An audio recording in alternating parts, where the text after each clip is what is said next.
right, so I'm here with Nathan Hemmons from the Kuk Sool Won School. He's the owner, 4th degree black belt, Covina. It's a pleasure to have you out here today talking. Thank you for having me. I have a couple of questions for you. I actually don't know where and why you started Kuk Sool. Where? In New Orleans. Yeah. Of all places. A martial arts school down the street from my house. And I had studied martial arts, various styles, as a child, you know, when I was younger, when you need to start, right? But I was living in New Orleans, and the reason why was, I had a couple encounters living in New Orleans, working in the French Quarter as a musician. There was all kinds of situations that would always come up. And there was one frustrating situation that came up that just inspired me to, I got to go back to that martial arts school next to my house down the street, and I need to sign it. That's that. Awesome. How old were you when you started Kuk Sool? Maybe 22, something like that. Oh, wow. Yeah, about 20 years ago. What did you train in when you were a child? Karate, mostly karate. Did a lot of wrestling.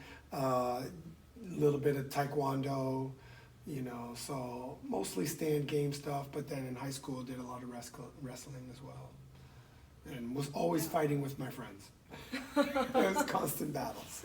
So what brought you to, I know you're a musician. Yes, ma'am. So what brought you to New Orleans? Music. It was the French Quarter. We had a family friend who came up from New Orleans, to visit. And we were all hanging out where I lived in Maine at the time. And I actually had my sights set for Hollywood. So, from a young age, I knew I wanted to go to the West Coast and make it to Hollywood and do some stuff here. And, they got done convincing, my brother and I, and at the time, that you got to come to New Orleans. You got to check the scene out. There's music like you've never seen before. And so you sing, you play piano. Yes, ma'am. You play drums. Yes, ma'am. Any other hidden I talents? play a little bass as well. A little bass? Yeah. Yeah. Yes, ma'am. So I just love music. I've been around great musicians all my life. If you're willing to, you pick up a couple instruments and get going. You know that too. I do. Yeah. Well, have you found that Kuk Sool and the discipline that you have found in that was kind of similar to the discipline of being a musician? Yeah, I think they have enhanced each other. Yes. For me. I would agree. Yeah, Absolutely. for you as well? Yeah. Because I remember, with Kuk Sool, I started training as a child when I was 9. Oh, and I was actually so a tag along. That's good. I was a tag along. Uh-huh. So I was playing with my neighbors, and their mom said, "Okay, it's time for," we called it karate. Mm-hmm. But yeah, it was Kuk Sool. Everyone does seems to at the start. They said, "Okay, well, we have Michelle here. I guess we're gonna take her to karate with us." And so I went, and I loved it. And my actual first experience in any sort of martial art was really terrible because I was used as like the class punching bag. Oh. And so going to this martial arts class in Kuk Sool and having such a wonderful time, I came home and I told my parents, "Oh my gosh, I have to do this," and they didn't even know I'd been there. So. Oh. That's how it started. That sounds fantastic, though. Right? Before the days of waivers and. Yeah, of course. So, but then so you saw, were you a musician at the time as well? Well, that's interesting because I had just started thinking about playing the trumpet. And so that was maybe a year into my Kuk Sool training. But what I really recognized was when I got to college, after, training in Kuk Sool for about 10 years, the discipline of being a musician in college, it was very similar. Mm-hmm. It was like, okay, so we're going to get up, we're going to do this. It's very regimented, follow the routine, do what you need to do, get it done. Right. And it was very much like training in Kuk Sool with the goal-oriented curriculum. Absolutely, goal-oriented and a way to really magnify areas that you need to work on because it gets real clear quickly what you don't know, and then so you either have to face, like, I actually want to improve, so that is my goal, so therefore I need to work on these areas, or you don't continue. That's how it was for me. Absolutely. By the time I signed up for Kuk Sool, I was very motivated also. You know, I was an adult by that time. I knew what martial arts had done for me as a child, even though it was different martial arts, the principles of it. And at the time with Kuk Sool, I didn't realize the vast difference in information and geometric alignment that there is that can that really enhances the martial art. Makes it stand out to me. You know, so that improved my music as well, because I realized through martial arts I had gotten better at music, and I was going to get even more studious because of it. You know, I developed a great regimen from martial arts for my music. Yeah. So now, have you been training in Kuk Sool consistently for 20 years at this point? No, I did when I moved from New Orleans after becoming a first degree. I moved to Los Angeles and actually had a hard time finding a Kuk Sool school in Southern California. Likewise. Yeah. Yeah. So I wandered around. I did, you know, a crash course of Taekwondo again with a master, I forget his name, and basically, you know, became a brown belt in Taekwondo again. And then went and studied a tiny bit of Kung Fu, and then studied a handful of Hapkido, which had similar aspects, obviously, right? Our Grandmaster is, you know, helped train the Grandmaster of Hapkido, right? So, but it wasn't until I found Master Gene, who had moved from Palmdale down to Santa Clarita area, that I was like, oh wow, a Kuk Sool school again. And what a great opportunity to meet Master Gene and to get to train under him. That was a big change for me. I didn't know it at the time, you know, but he's been instrumental in the development of not just my martial arts, but my life, because of how martial arts has affected it. Right? Yeah. Yeah, so you're training now for Master. Yes, ma'am. What has that whole process been like for you? So getting into your 2nd degree training, your 3rd degree training, your 4th degree, and now you're pretty close to Master, about 3 tests away? I can't believe it. Yeah, 3 tests if I pass them all, right? Right?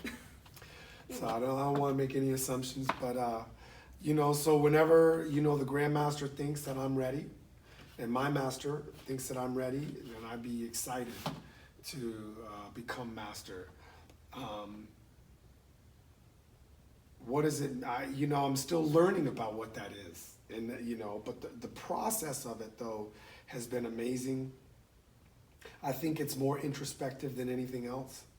And then also, you know, one of the great things about in Kuk Sool, I don't know about all the other martial arts because I haven't made it to master level in them, you know, or close to that. But it's definitely important to be able to be teaching people. And I've realized that the more I learn how to better myself and better other people, the more influence I seem to have over anything that I think about doing.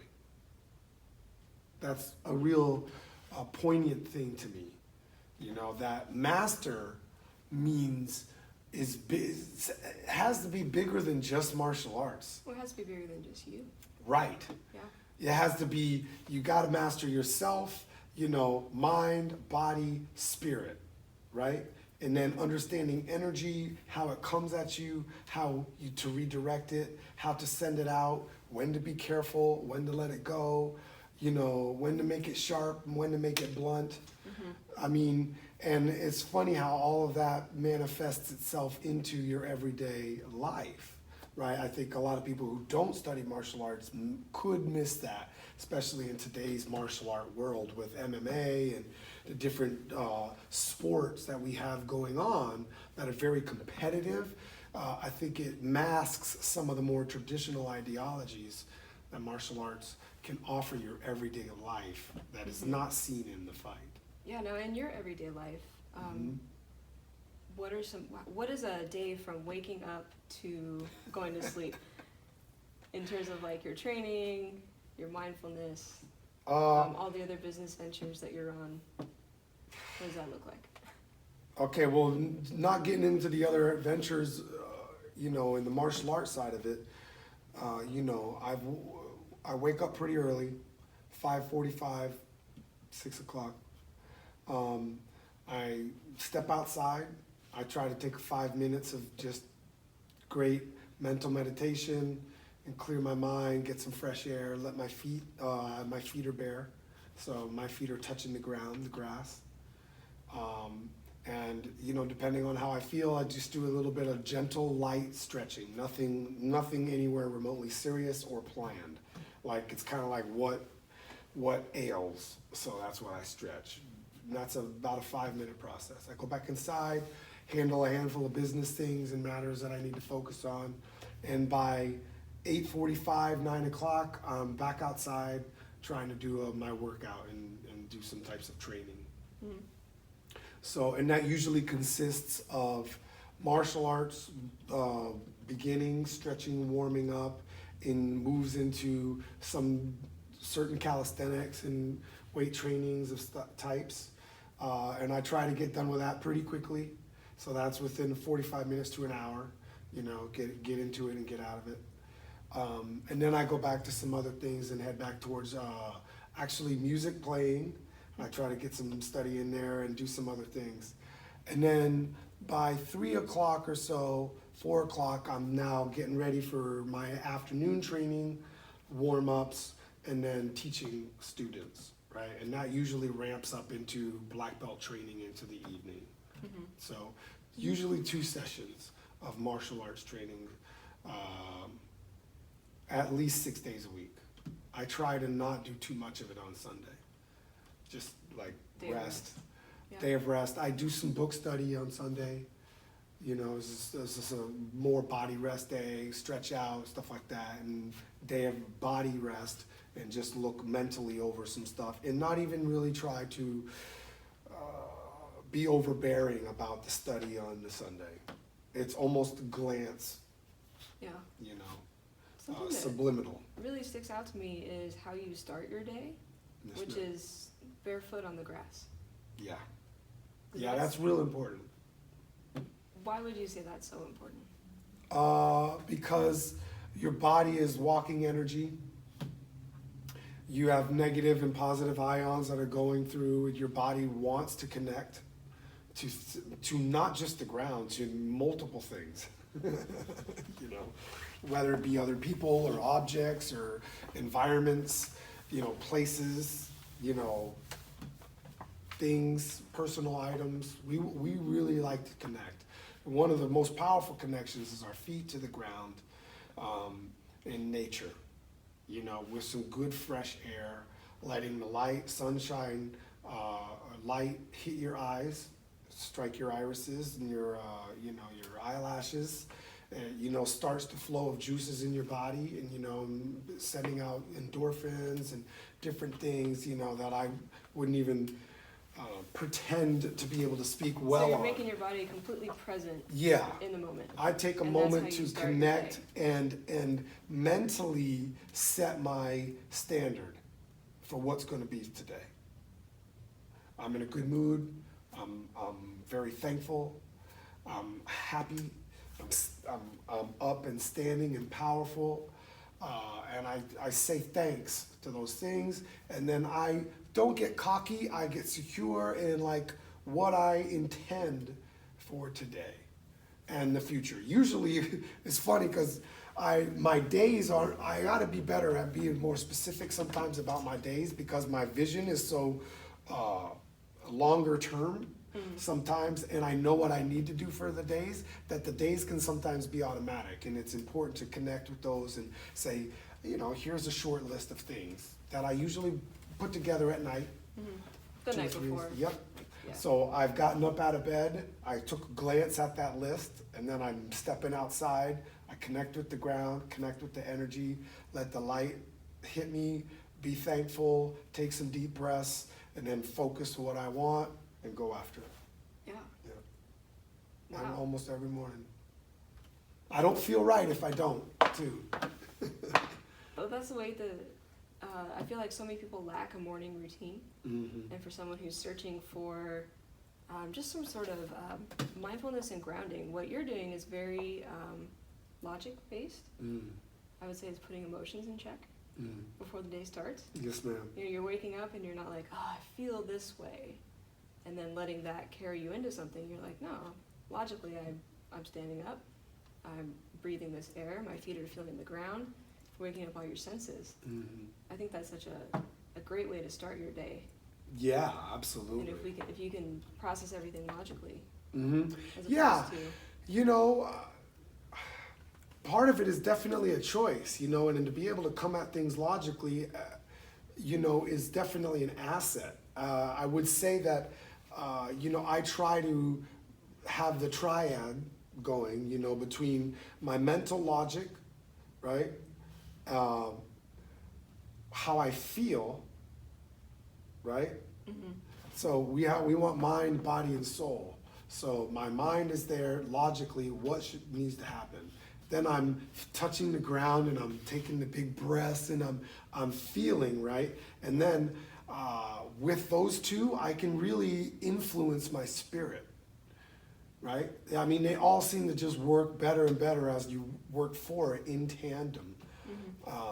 But I definitely want to logically look at things and make let my emotions be more based on that rather than following just the emotions through the day. I want to let the logic push the emotion and then feel, like music, right? Music is such a feeling, you know, but we've all agreed on a tempo here.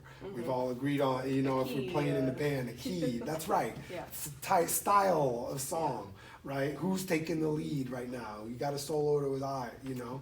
So those are the logic parts of a song coming together and being great, but then, I mean, nobody will ever dance to it unless it feels good. Absolutely. You know? How do you take all of that passion that you have in that triangle of mind, body, and spirit, and what is your passion for putting that into your teaching in your school? You know, every day that's a new learning process.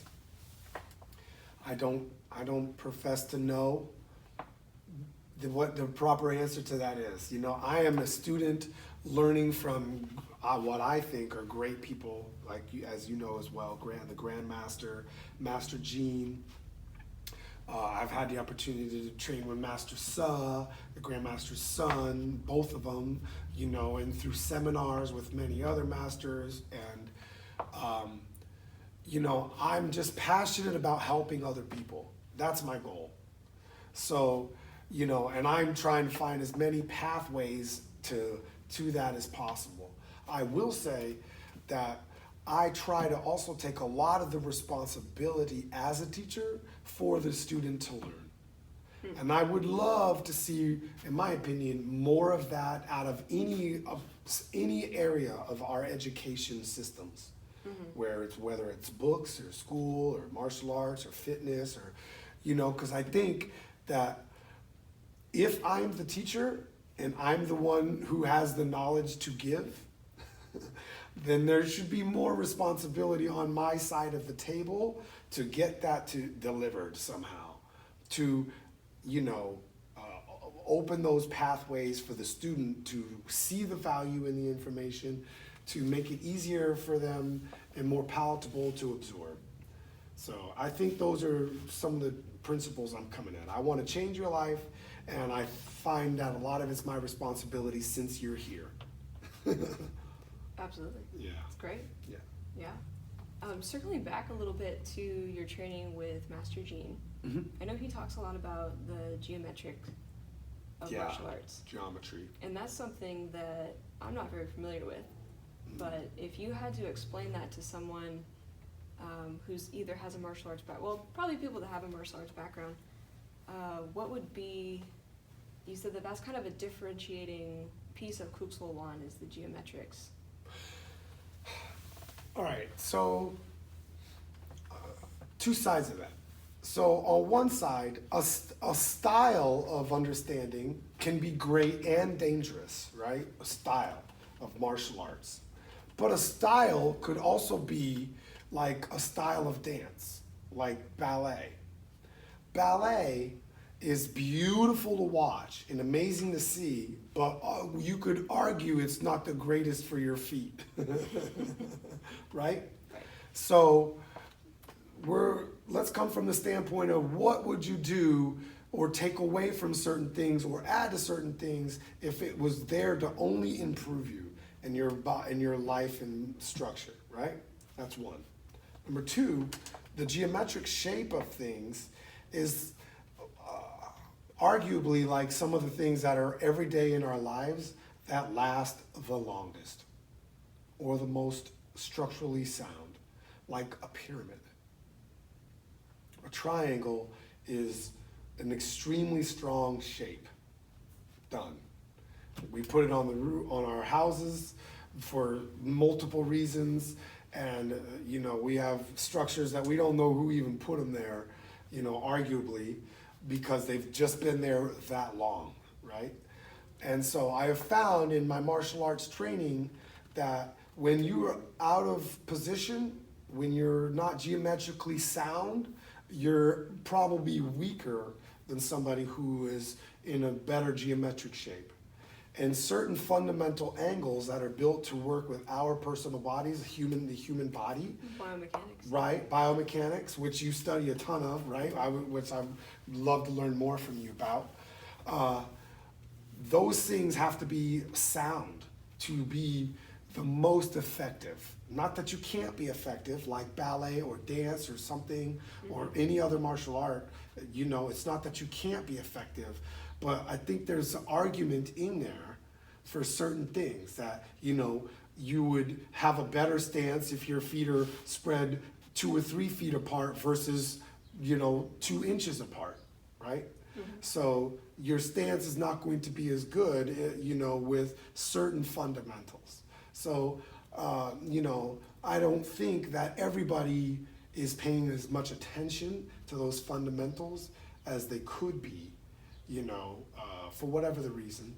And that's one of the things that I've really learned from Master Gene is like these fundamentals, these basic, simple things make everything else that's flashy or awesome or high kicks or great punches or 1-inch punch or palm strikes or whatever. These fundamentals make those things great. And that's built into the curriculum. Built into Kuk Sool. Yeah. Built in. From starting to teach Kuk Sool, from being a student primarily to moving into an instructor position, something that I've noticed more and more and more is just how important the foundation of the white belt curriculum is. And how even as a second-degree black belt, there is still something to be gained by working on white belt curriculum daily. Absolutely. And that's the basics. Is that the bottom of the It's just the fundamentals. martial geometry that Absolutely. you're talking about? And that's what's great is in Kuk Sool fundamentals, they are not white belt. They are taught at white belt. Oh, but they are lethal. They're extremely lethal, right? They're not white, they're not what you would consider, oh, this is novice material. It's not novice material, it's just taught at white belt, right? So, mastering that stuff at the white belt level is, you could argue, since you know the black belt curriculum as well, you could argue not knowing the first handful of techniques at the white belt level, the first handful of techniques at the black belt level, you'll never understand. And nor will execute properly because you haven't gotten this fundamental. And isn't it funny how most of life is like that, which is why it's helped us, helped me, helped you, as you've said, in so many other areas of my life, but white belt level is amazing. And I feel like I learn more and more about white belt level every time I teach another white belt. So true. Because you see a different person experience it a different way. Yeah. Every student is completely different in how they learn, how they process, how they memorize, and then ultimately how they connect the dots. And you taking the responsibility as a teacher to help connect those dots. It makes a new connection for you. Absolutely, new connection for you, and it's a new puzzle to solve every single time. Yep. You know, and that's how you make amazing connections. So that almost circles me all the way back to like, you know, what the experience of becoming a master is. It's like being a white belt. Well, the master's white belt. Yes. That is so cool. That is cool. I think Yeah. for the first time, it was in Houston, 2 years ago, was the first time I'd seen that. And I saw this big, thick white belt that someone had next to their gear bag, and I said, what is that? And I think it was you that I asked, and I said, sir, what is that? And you're like, that's a master's white belt. Yeah. And I said, oh, what? That's cool. Yeah, third trimester, right? Because you're basically like, I think it's very humbling that, and I think that that's an amazing tradition that Kuk Sool Won does that, because it is just showing humility and at the highest level. at the highest level. That's where it has to be. It has to be on every level, you know. But that's one of the greatest things about martial arts. Good traditional martial arts, whatever the style. If one of the things is learning to be humble and show great etiquette and respect. It doesn't matter the martial art, you know. And that really should be there. If you do that you're going to create good people in every martial art. Now, some of the fundamentals that we've talked about and the geometrics, you know, and understandings, you know, it's harder to find, you know, but definitely just teaching somebody to be great and exemplifying that is a great way to teach it, you know, for sure. I think that's why we do it. Yeah. I think that's why, I know a lot of people that have had so many experiences in other martial arts, but from my experience, when someone comes to Kuk Sool, they don't venture out. That's been my experience. We have a lot of our adult students here. They've come from multi-martial art backgrounds. And I've actually asked them, so for me personally, I've only ever studied Kuk Sool. I've never studied any other martial art. I wanted to study Taekwondo, but that didn't work out. I kind of got into that kind of showy type martial arts for a while, the tricking, but just didn't feel the substance with it. So when I asked my adult students, you studied 5 different martial arts, and now you're in Kuk Sool, and you're making the commitment to black belt. Once you achieve black belt, do you think you're going to want to continue? And they're like, absolutely. I think that's actually really cool. And I've actually asked them, I said, hey, is there another martial art out there that you feel like you would want to go train in? And right now, like, there really isn't. The curriculum in Kuk Sool is gigantic. Yeah. Having myself, I've been around a handful of other martial arts and have a lot of great martial arts friends who study in various styles. There's nobody's curriculum that I've seen ever that is like Kuk Sool. You know, the weapons, 226 techniques just to get to black belt. Multiple forms and hyungs that have, multiple moves in each one and understandings, stances, multiple strikes, kicks, various kicks that we've never seen, a lot of different things. Etiquette, respect, creed, that the Grandmaster has been nominated for a Nobel Peace Prize for, Twice? Twice, 2 or 3 times, Yeah. And so, that's huge. And so, it's greatly affected my life, and I'm not a master yet. I would be excited to wear that white belt, but it's, the journey is awesome, and I see it all affecting my life and other people's lives greatly, and I don't take that for granted. Nor do I, what's the word I'm looking for? I'm paying attention to it, I don't want it to be just something that is happening in my life, I want to appreciate it today, because as we've seen this year in 2020. That goes back to your daily routine in the morning, being present. And you want to appreciate and be present. Right here, right now. Yep. Yep. Yes, sir. Absolutely. I appreciate you seeing that too. You're another wonderful example of that. When did you realize that was what you were doing? That I was doing what? I mean, we've talked about you being present, what you see. When did you realize that about yourself, that martial arts and music had merged together, that you were logically coming at things? When did that unfold for you? Because I know you're present of mind in it as well.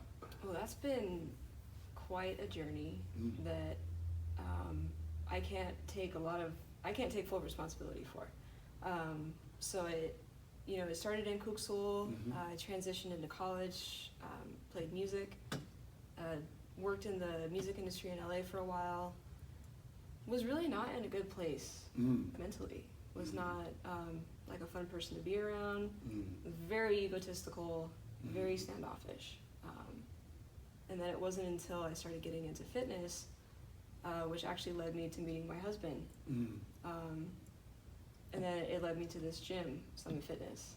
And that whole journey, and I think that the number one influence in my life and appreciating and being present and coming into that has been my husband. Yeah. I mean, he's put up with, I'm the biggest pain in the ass. Yeah. Big, but he's had the patience and the understanding to year after year, scenario after scenario, explain things and connect the dots. And so I think really I had first mentioned to him maybe 4 or 5 years ago, maybe 6 now. We have this gym and we have this floor, and the Kuk Sool Won that I trained in growing up was inside of a gym on a class floor. It wasn't an official Kuk Sool Won dojo Circle. or a dojang. It was just at the local community gym on the floor. And I saw that when I came in here, and I said, hey, we should do Kuk Sool here. That'd be like super cool, because at that point there wasn't really a whole lot of options. Right. I was really thankful to meet Krista and Christopher when they opened their school, but just for the college and the time commitment, driving out there just didn't work for me. But then being able to do that here, so when I first mentioned that to him, he was like, ding ding, note. And it took the time of him with the patience and the understanding and getting me to a place mentally where I was not super duper egotistical and not just over the top emotional, to where it could even become a possibility to have a school. Yeah. Or to even do what we're doing now, with the gym and the clients. And so a lot of that personal development came from just having such a solid person in my life. Backbone in your life. Which is my husband. Yeah. Who never gave up on, just, hey, she's not understanding this, and I have explained it 100 times. And that 101st time, light bulb. Yeah. So. Well, there's the investment, right? Yes. So that would be, so my journey towards, I think you were asking, how did I become present and how did I realize these certain things? It's still a journey. I still don't see everything. There's still dots that need to be connected, but I think that a lot of it, is attributed to. Yeah, well, that's I have a fantastic. fantastic partner I in mean, life. there's something to be said about a team. That's something that, if there's anything I've had in success, it's definitely either the people that have been around me influencing and teaching me, or the team that I have around me as well. And that's huge, to have great balance in your life for other people who love you enough to be right there, and stay there. But help guide you through the tough times and the tough things that, that we all have in our life. There's always something that is difficult for us to see at some point in our life, and it takes that person who cares about us enough, I'm called patiently impatient sometimes, you need those people in your life to help guide you, help encourage you, help be patient, help say it over and over to get us where we need to be. And I think when you've had those people in your life, at a certain point you have to start giving it back. Yeah, for sure. You have to have that patience and understanding for other people. And it's a day-to-day thing. It's, you have a situation I'm sure you have with someone, and then you take a step back and you analyze that interaction and you say, I was not patient, nor was I understanding. And then you can circle back to right. how to fix that. How to fix it. With that person. Instead of just, write it off. But Well, too, and that's a great point, you know, learning how to fix things faster and faster. See the problem. You see great martial artists or other fantastic people, they see problems developing before it's a problem. yep, well, because they have the foresight, because That's they've right. seen it, they've been in it. That's right. I think you have to experience a problem. You have to either have someone guide you, or you have to figure out on your own how to fix the problem. And then once you become so well versed in what that problem is, you see it before it comes. Yeah, absolutely. If that, or like I think you just said, which was, you know, or somebody else has told you, you know, that's the great part about martial arts, you know. It's like, I don't have to get hit in the face a bunch of times to know, like, these certain blocks work. Some right? people do. Yeah, some people, and I'm not saying you won't, Me. but yeah. But after, you know, hopefully you catch on more, we catch on more to go like, oh, you know, you know what, I'm going to listen to this person. You know, I got hit in the face a few times and my way didn't work out as much as I wanted it to. And, you know, let me just hear what your idea is. Yep. So that's it. That's great. You know, that's definitely a huge part of life and a huge part of becoming a master so far that I've seen. And huge part of being a teacher, you know, just keeps coming full circle, I would say. Full circle. Yeah, full circle. Connection, vision, logic, teaching, learning, you know, creates health and wealth and happiness, promotes longevity. Yep. Well, just like a wheel, when you say full circle, I think of something that's rolling. And so that, you know, when you start talking about health, wealth, longevity, if you can get all of this stuff working together, it's not just here, it's now Vertical. rolling. And that doesn't mean that it can't go flat, but you always have an opportunity. Absolutely. Yeah. Yeah, I often use waves. So, but I like the circle, the wheel moving like this. It is. It's true, and it's always in motion. As long as it's always going this, it's in motion. And sometimes we forget that, you know. And you could be on the bottom part of the wheel, you know. Oh yeah. Oh, that wheel could be going off a cliff. Yeah, that's right. That's true. A big thing right now that's a theme in my life is seek discomfort. Because every day, you know, we're trying to be comfortable. I think a lot of people are on the pursuit that they are to be comfortable. But if you find that you talk to people who have what you're striving for, a lot of times they're still not happy. They're still not comfortable. I think the people who are truly the happiest are the people who have figured out how to be Okay with discomfort. uncomfortable Yeah. and okay with it.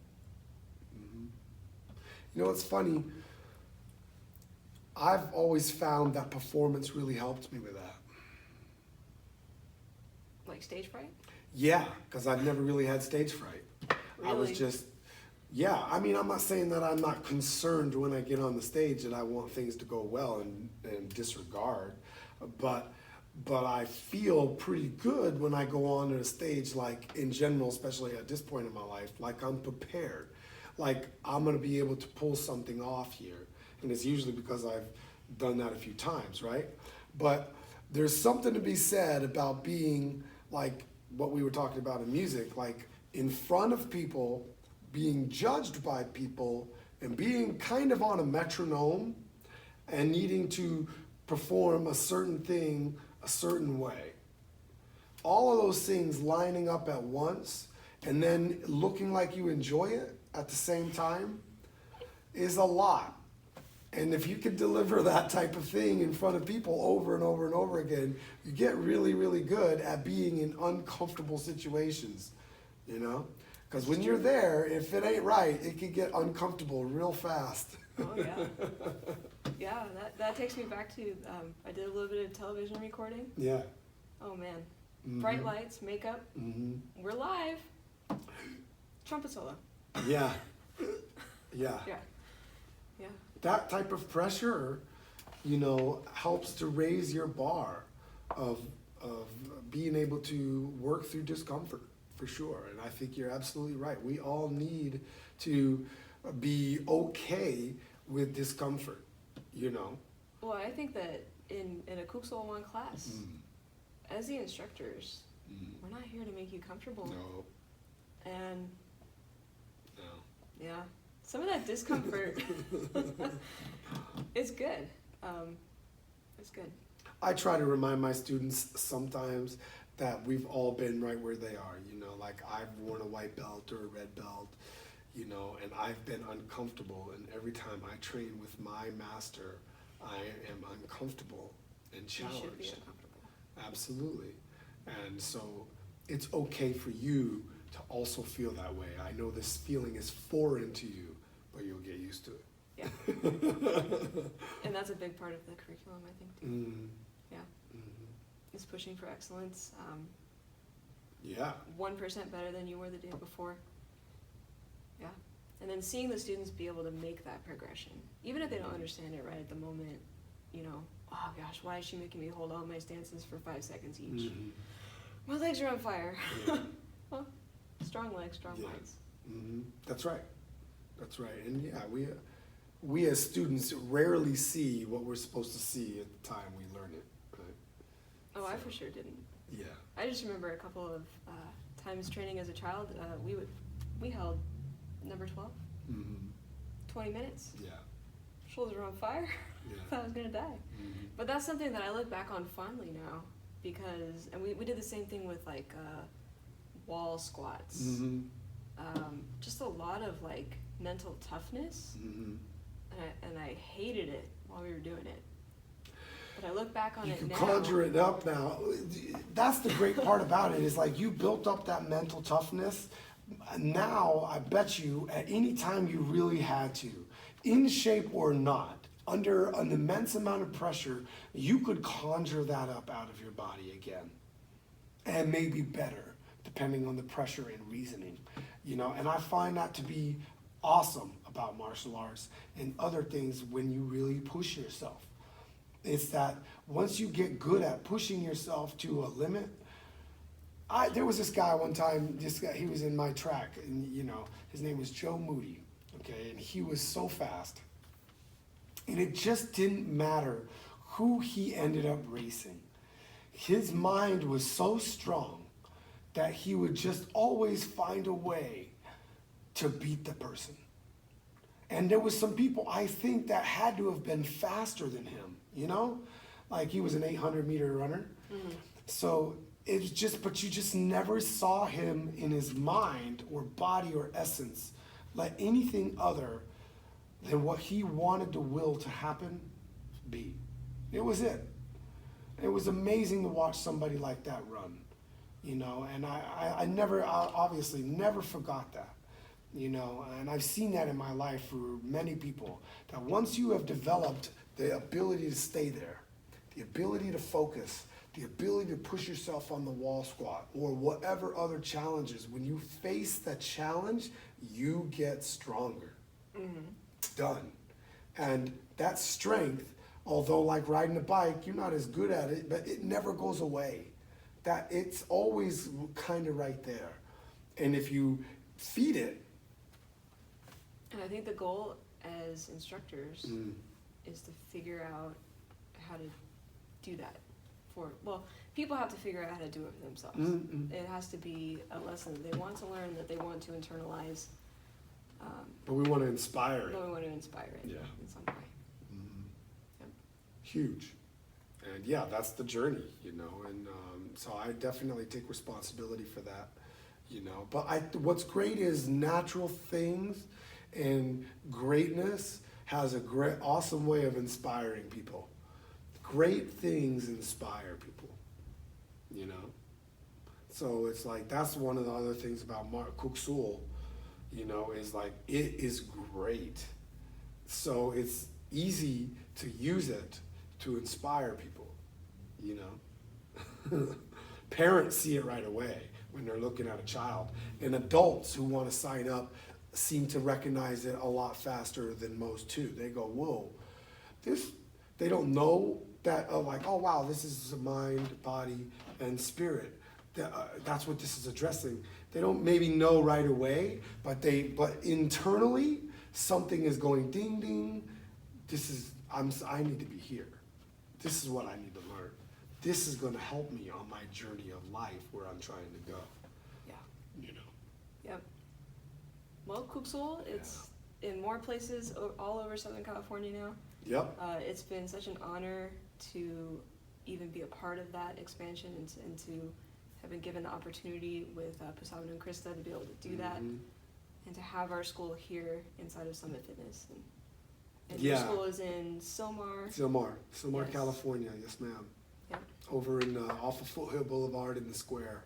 Yep. Sylmar Square. You have a great location.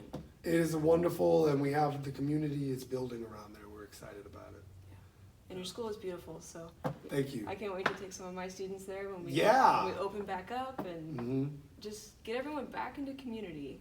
No more of this isolation. Happy to do it. And likewise, coming over here, this is a great facility. Every time I walk in here, being somebody who loves to work on their body and just get in great shape, I get jealous every time I walk in here, like, wow, awestruck, just, man, look at all the stuff I got to work out when I leave. We have some new stuff too. Yeah, that's so I'll have to fantastic. show you that. But, well, thank you so much for coming out today. And thank you so much for having me. this conversation was great. Thank you. Thank you very much. I appreciate it.